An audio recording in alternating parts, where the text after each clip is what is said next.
Our motivations are unbelievably interesting.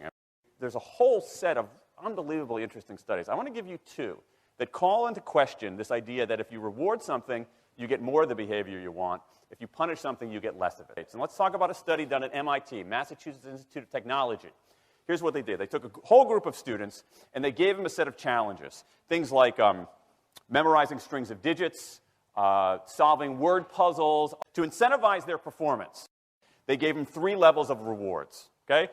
So if you did pretty well, you got a small monetary reward. If you did medium well, you got a medium monetary reward. And if you did really well, if you were one of the top performers, you got a large cash prize. We reward the very top performers. We ignore the low performers and the other folks kind of in the middle. Okay, you get a little bit. So what happens? 1, as long as the task involved only mechanical skill, bonuses worked as they would be expected. The higher the pay, the better their performance. But once the task called for even rudimentary cognitive skill, a larger reward led to poorer performance.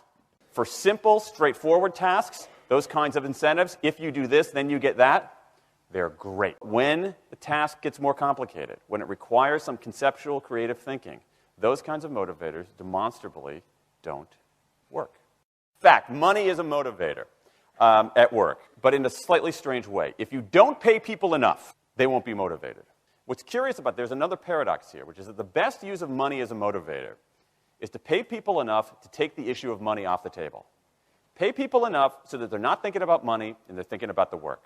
Now, once you do that, it turns out there are 3 factors that the science shows lead to better performance, not to mention personal satisfaction: autonomy, mastery, and purpose.